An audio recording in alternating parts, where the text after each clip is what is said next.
He was standing in the kitchen, past midnight, wearing nothing but silence and shame. His eyes met mine, tired, confused, almost begging. I placed my hand on his chest and asked, "Is it still bothering you?" He nodded. And I said the words that split my life in half. "Then let me help. Just this once." People think love is clean, safe, predictable. But sometimes, it arrives in silence. Sometimes, it wears a younger face. And sometimes, it finds you in your kitchen at 2 a.m., asking for permission to be wanted. You can hate me for what I did. Maybe you should. But I won't lie to you. This is the truth. All of it. Before we begin, I want to warn you that this story contains mature themes. It deals with the challenges of loneliness, emotional vulnerability, blurred boundaries, and morally complicated choices. If these topics make you uncomfortable, you might want to stop watching now. If you're still here, then stay. I have more to say. The house was always quiet. Not peaceful, just still. Like it was waiting for someone to come home who never would. I wake up early. I don't know why. Habit, maybe. There's no one next to me. There hasn't been for 5 years. People think grief has a loud beginning, crying, chaos, noise. But the worst part comes after. When everyone stops calling. When the casseroles stop. When the house settles back into silence. I lost my husband in a car crash. It was sudden. Fast. They said he didn't feel anything. I don't know if that helped or made it worse. Dexter was 13 then. Just a boy. Not mine by blood, but I loved him anyway. I told myself I'd stay for him. That we'd get through it together. He grew up so fast. Now he's 18. Waiting for college. Headphones always on. Room always closed. He doesn't need much from me anymore. I think he's still grieving too, just in his own quiet way. He calls me Jen. Not Mom. Never Mom. I never pushed it. He lost one parent. I didn't want to replace the other. I cook for him. Knock twice on his door. Leave food. Sometimes he eats it. Sometimes not. He's polite, always. But he doesn't really look at me. There's a loneliness that doesn't shout. It just sits with you. You make the bed. You water the plants. You check the mail. And no one asks how your day was. I started talking to the garden. Not like a joke, really talking. Like the tomatoes were old friends. I'd pull weeds just to have something to do with my hands. I work from home. Laptop open. Coffee going cold. I listen for footsteps upstairs, even when I know he's not coming down. He's a good kid. Keeps to himself. Never gives me trouble. But it's strange, living with someone who was once a boy and now looks like a man.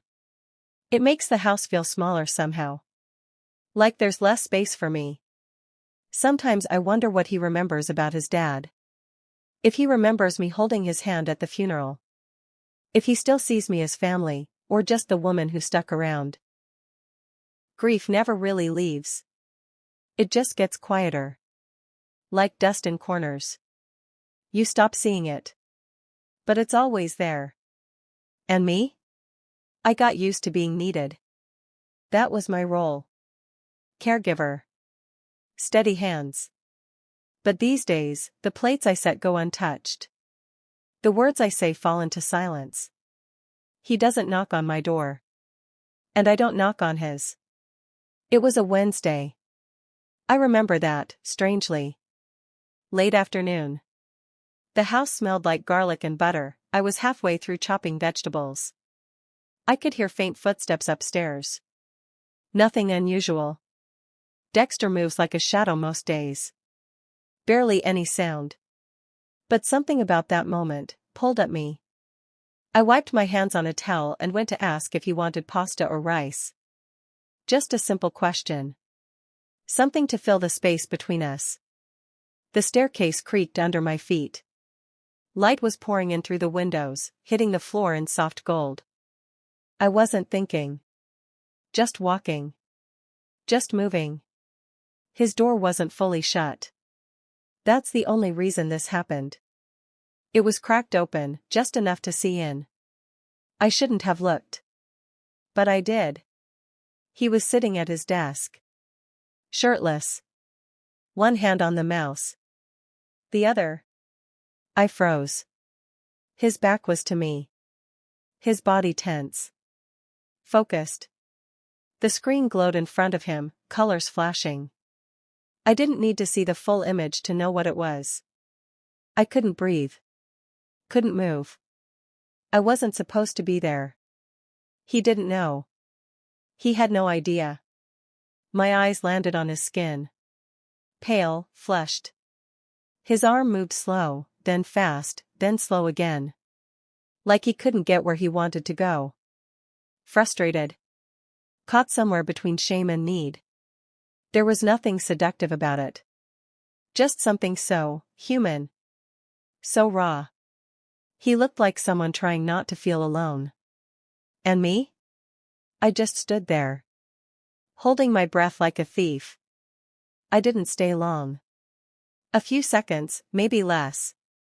But it stretched inside me. Like time didn't work right in that moment. When I stepped back, the floor creaked. I turned, walked fast. My hands were shaking. Back in the kitchen, the butter had started to burn. The garlic too. I threw the whole pan in the sink and stood there. Staring. Trying to quiet the sound in my chest. What was I feeling? I didn't know. Shame, yes. But also something else. Something warmer. Something confusing. I should have felt disgust. But I didn't. I felt like I had seen something private, yes, but also something true. I didn't go back upstairs. I didn't mention it later. I just cleaned the counters. Put the vegetables back in the fridge. Washed my hands 3 times. That night, I couldn't sleep. I kept seeing the look on his face. That strain. That ache. And for the first time in years, I felt something shift in me. Like I had stepped over a line I didn't know existed. But here's the strange part. I didn't feel lost. I felt awake. I told myself to forget it. That it was a moment. A mistake. That these things happen, and then pass. But it didn't pass. It stayed. Lingered. I'd walk past his room and hear movement. My mind filled in the blanks. I didn't want it to, but it did. Suddenly, everything he did felt louder. The way he cleared his throat. The way he avoided my eyes at dinner. The way he only spoke in half sentences now. I'd sit across from him and wonder, does he know I saw? Did he feel it too? Or was it just me, spinning? And that's what scared me. Not him. Not the memory. But me. I started watching him more closely. Not stalking. Just noticing. The little things. He walked slower these days. Shoulders tense. Always in hoodies, even when it was warm. Always tired looking. He wasn't a child anymore. But he wasn't fully grown either. There was something unfinished about him. Something still forming. And I didn't know what I was anymore. Not a wife. Not a mother. Not young. Not old. Just, here. I'd think about that afternoon in pieces. Not the act. Not his body. But his face. The way his brow pulled in. The way he looked so lost. I began to wonder if I was broken. What kind of woman stands there and feels what I felt? What kind of woman doesn't walk away faster? But I didn't feel sick. I felt alive. In the worst and best way. It wasn't about sex, not at first. It was about being wanted, noticed, needed. It was about warmth. At night, I'd lie in bed and picture things. Not his skin. Not his hands. But him looking at me. Just that. Him seeing me. Reaching for me. Saying my name like it meant something. There's a part of me that I buried a long time ago. After the accident. After I stopped being touched. You don't realize how much of yourself you shut off until it starts to wake up again. And one night, it did. I was in the bathroom. The door locked. The lights dim. I sat on the floor, knees pulled in. I stared at my hands. My own reflection in the faucet. I whispered out loud, "What is wrong with me?" I hadn't touched myself in years. It felt almost embarrassing, like something childish. But that night, I did. Slowly. Quietly. Not out of lust, not only. But out of need. Out of ache. My eyes closed. And yes. I saw him. But not in a filthy way. I saw him looking sad. Vulnerable. Needing someone. And I imagined offering comfort. Just comfort. A warm touch. A kiss on the forehead. Arms around his shaking body. But my hand kept moving. And I couldn't stop. When I finished, I cried. Quiet, ugly tears. I didn't feel clean or dirty. I felt cracked open. There's no map for this. No label that makes it easier. Just silence. And the weight of what you can't say out loud. But the truth is, that night, I felt real. For the first time in years. The silence at dinner felt louder than usual.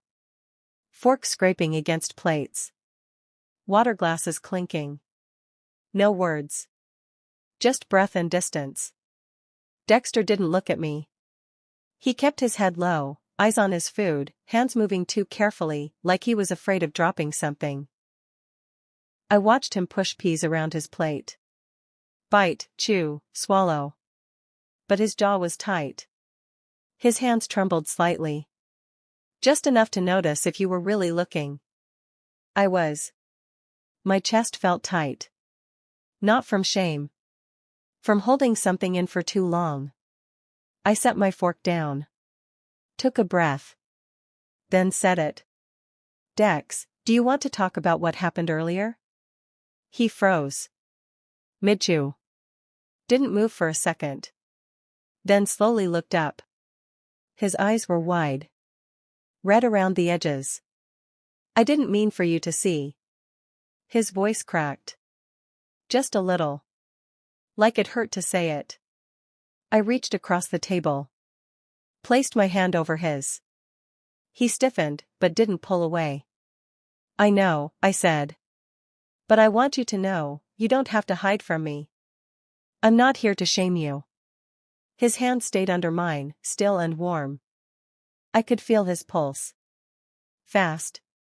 He didn't speak right away. Just nodded once. Barely. We sat like that for a while. Nothing more said. Just the sound of the clock on the wall, ticking through the quiet. I didn't plan what I said next. It came out like something breaking loose. Do you know the last time someone touched me? I asked. I don't. He looked up again. Confused. Cautious. I mean, really touched me, I added. Not just a hug. Not a handshake. I mean, skin to skin. Someone reaching for me because they wanted to. Not because they had to. He didn't say anything. But I saw the shift in his eyes. The recognition. I kept my hand on his. My thumb brushed lightly across his knuckles. It felt like too much and not enough, all at once. I'm lonely, Dexter.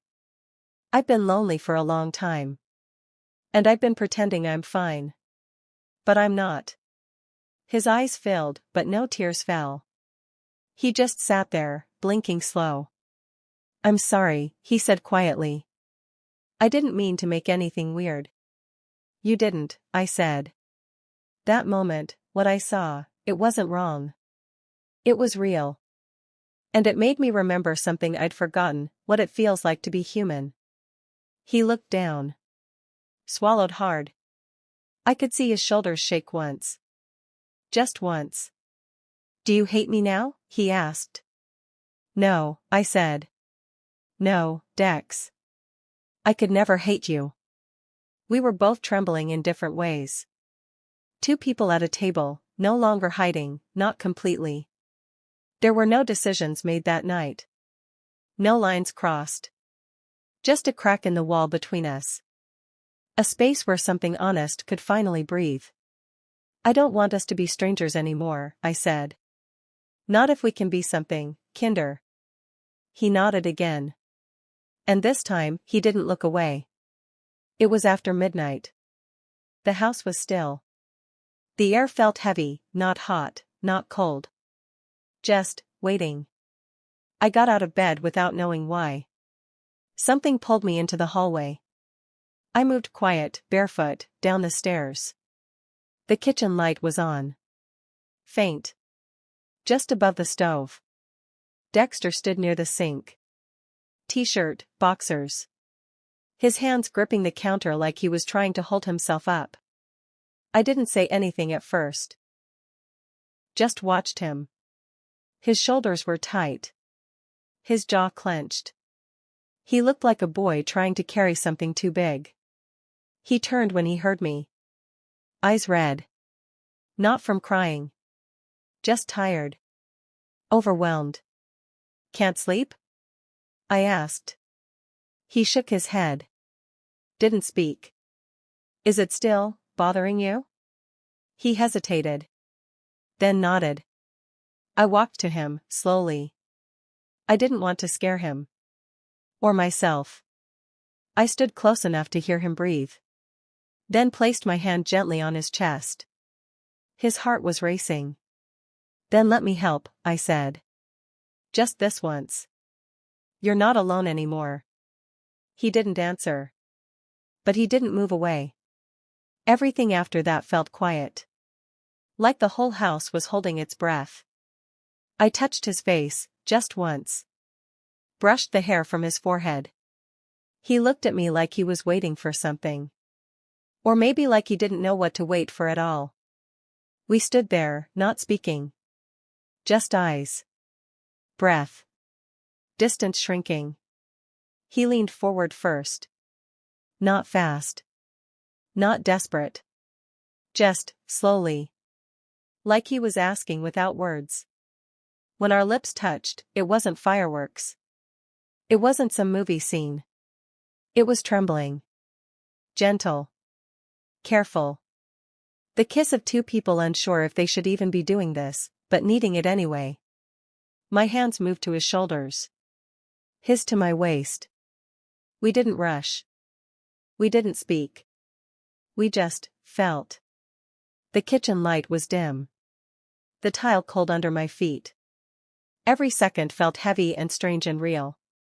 I don't know when it stopped being a gesture of comfort and became a crossing. Clothes fell away in silence. Not ripped. Not thrown. Just removed. One piece at a time. Like we were shedding more than fabric. His hands shook. So did mine. He kept asking, in whispers, in eyes, if this was okay. I answered without words. Just touch. There were apologies in the way we kissed. Regret tucked inside every movement. And still, neither of us stopped. It wasn't about lust. Not really. It was about being held. About having someone's skin against yours after years of emptiness. At one point, he touched my cheek. Just his thumb, tracing the edge like I might disappear. And that nearly broke me. I closed my eyes. Let the moment take me. Let the ache go quiet for once. We didn't speak afterward. We didn't look at each other right away. He rested his forehead against mine. His breath was shaking. I kissed his temple.